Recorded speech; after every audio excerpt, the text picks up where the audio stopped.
Miren nada más lo que publicó Genaro Pejemil, que por cierto tiene una mañita de, no sé por qué lo haga, de grabar pedacitos de la conferencia del infame Merolico, pero con el celular sobre la pantalla de su televisión. Una cosa muy loca. Y este es el que maneja eso de que de comunicaciones. Qué barbaridad con Genaro Pejemil. Pero bueno, dice el arrastrado este. Es que hoy el infame Merolico estuvo hablando contra el neoliberalismo. Ya saben que con eso pues, aloca a los pejes porque no saben qué es el neoliberalismo. Pero yo ahorita les voy a dar un ejemplo de lo que es el neoliberalismo y pues que queda muy mal después de lo dicho por el infame Merolico. Estuvo hablando de eso porque pues dice que durante el gobierno del genocida invisible de Zedillo, pues lo que había era eso, neoliberalismo, y ahí estuvo diciendo una sarta de estupideces que escupe por la trompa y pues ustedes saben cómo es el tipo este. Dice Genaro Pejemil citando al infame Merolico: es inhumano la monstruosa desigualdad que existe en el mundo, subraya Sampeje. Fíjense, me acordé de algo ahora que leí esto de subraya, me vino a la mente. El maestro Tomás Mojarro, desde mi punto de vista, uno de los güeyes de los que más aprendí yo algo, poquito aunque sea de lo que sé de política, un chingón, el valedor, se burlaba mucho de los periodistas cuando utilizaban esa palabra, subrayo, se burlaba, me daba risa cuando lo decía. Decía que los periodistas habían adoptado mañas, no recuerdo la palabra que usaba, y que todos hacían y escribían exactamente igual, y que subraya, dice, palabra mal empleada, subrayar qué es, ¿no? Así era, también me acuerdo que criticaba muchísimo cuando la gente decía desapercibido, decía que no, que es un término que se utiliza en el ejército cuando aperciben a una persona, ¿no? Entonces quitarle el apercibimiento es desapercibido. Decía que se tendría que usar inadvertido, que era el término correcto. Era chingón el valedor. Pero bueno, Genaro Pejemil, pues qué vas a ver, dice. Y considera grave que un puñado de personajes concentre tanta riqueza frente a 1,000 millones de personas que sobreviven al día con $1. Es que ese neoliberalismo, ¡pum! Miren el neoliberalismo, adoctrinaditos. Creció 70% la riqueza de Slim y la de Larrea.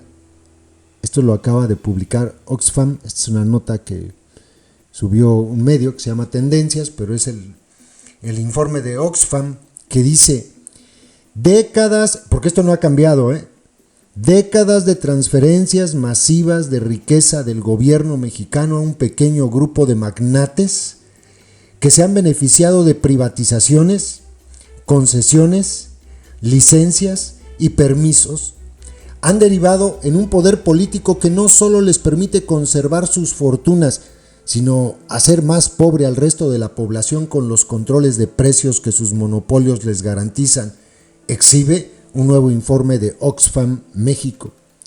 Carlos Slim y Germán Larrea, Slim, ya saben, el beneficiado número 1 de este sexenio y de muchos otros, y Germán Larrea, del que dicen que se pelea con él, pero le da tramos completos del mal llamado Tren Maya. Los dos hombres más ricos de México y de América Latina han visto crecer su fortuna en 70% desde 2020, beneficiados por el poder económico y político que les dan sus monopolios. Su patrimonio creció 58 y 125% respectivamente desde la pandemia. Equivale al de 334 millones de mexicanos. Se ha enquistado en una economía donde más de 9 millones viven al día sin la certidumbre de poder comer al día siguiente. Oxfam destaca que en los últimos años ha habido avances en la política social y salarial que han mejorado la distribución del ingreso, especialmente para las personas trabajadoras formales. Ojo con eso, Se ha visto en la reducción de 41.9 a 36.3 de la población en pobreza multidimensional y en el incremento real de 65.2 en el salario mínimo hasta 2022. Sin embargo, esto no es suficiente cuando las reglas del juego para el resto de la población en México siguen siendo muy distintas a las que rigen a los ultrarricos. Un sistema legal y tributario hecho a modo para incrementar sus fortunas de manera desproporcionada, el cual no ha sido desmontado por ninguna de las administraciones en turno y permite que 14 ultrarricos acaparen 8% de la riqueza de México, equivalente a casi 180,000 millones de dólares. Solamente Carlos Slim posee el 4% de esa cantidad. Fuera de esa cúpula hay otras más. Las 294,000 personas más ricas del país asignadas a este grupo, dado que poseen más de $1 millón, acumulan 60% de la riqueza de México, es decir, 0.2% de la población posee 6 de cada 10 pesos de riqueza en un país donde 46.8 millones de personas viven en pobreza. La extrema desigualdad que hoy vivimos es el resultado de transferencias masivas de riqueza del gobierno a un pequeño grupo de magnates durante las últimas 4 décadas. 11 de las 14 personas ultrarricas mexicanas se han beneficiado de privatizaciones, concesiones, licencias y permisos otorgados por el gobierno. Los primeros ejemplos se encuentran en Carlos Slim con Telmex, Ricardo Salinas Pliego con TV Azteca, Germán Larrea con Ferrocarriles México y Roberto Hernández en el sector bancario, reporta el informe. De hecho, las empresas de Carlos Slim tienen concesiones en todos los sectores en los que la Constitución mexicana lo permite. 11 de esos 14 ultrarricos mexicanos se han beneficiado y se siguen beneficiando de múltiples privatizaciones, concesiones y permisos que les ha otorgado el gobierno mexicano en las últimas décadas, lo que ha representado la transferencia masiva de riqueza de lo público a una pequeña proporción de personas en lo privado. Esto también les ha permitido hacer más pobres al resto de la población. Entre septiembre de 2021 y septiembre de 2022, impulsados por la pandemia de coronavirus, la guerra en Ucrania, que encarecieron los costos de producción, los precios generales en México incrementaron 6.5%, el mayor aumento en el costo de vida de las últimas 2 décadas. Sin embargo, explica el informe, cuando los costos de producción volvieron a bajar, los precios no lo hicieron, debido a que los ultrarricos usaron sus monopolios y oligopolios no regulados para mantener los precios altos. De hecho, 60% del incremento de precios del periodo fue capturado por ganancias de las empresas. Se explica en parte porque en México 1 de cada 5 pesos del valor agregado del sector privado se destina a los dividendos, el doble que en Alemania o Brasil, y 93% de los activos físicos están en posesión de apenas 10% de las empresas. Este poder económico se traduce además en poder político, que les permite influir en las reglas del juego de su relación con el Estado mexicano. También afecta a las micro, pequeñas y medianas empresas, porque nuestras reglas de juego parecen tratar por igual a actores muy desiguales. En este contexto, el Estado debe revitalizar su papel en la economía, para que las personas ganen más en su día a día, que paguen menos por lo que consumen, que exista un sistema que haga del cuidado una elección, que la riqueza sea para quien la trabaja y que pague y repare quien más contamina. Si hay de otra, la economía es política. Y esto es el neoliberalismo, adoctrinaditos, ese que ya se acabó. ¿Cómo es posible que si ya no hay neoliberalismo en este sexenio, estos dos, Germán Larrea y Carlos Slim, hayan incrementado sus fortunas en esa proporción grosera? Pues no, que ya se acabó el neoliberalismo.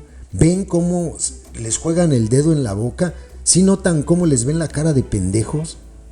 Esto es el neoliberalismo, el que criticó López, que decía que es monstruoso y que no puede ser, que es muy grave que un puñado de lacras de cuello blanco, empresarios voraces, delincuentes de cuello blanco, tenga tanta riqueza frente a tanto pobre. Pero a ver, que le diga algo a Slim, que se eche un pleito con Larrea, ¿verdad que no? Eso. Les dejo ahí el video tomado de la cuenta de Genaro Pejemil, un arrastrado como muchos otros que hay en este gobierno de sátrapas. Saludos, compas. Tengan tanto, ¿no? Y las mayorías carezcan hasta de lo más indispensable. Eso es lo que hay que plantear. Ese es el tema de fondo, la monstruosa desigualdad que hay en el mundo. Eso no se corrige, al contrario, cada vez hay más desigualdad, cada vez se concentra más todo en minorías. Por eso somos muy orgullosos y felices, o estamos muy orgullosos y felices, porque en nuestro país se reduce, que es lo que dice el ingeniero Cárdenas, se redujo, dice él, la pobreza, aunque sea poco.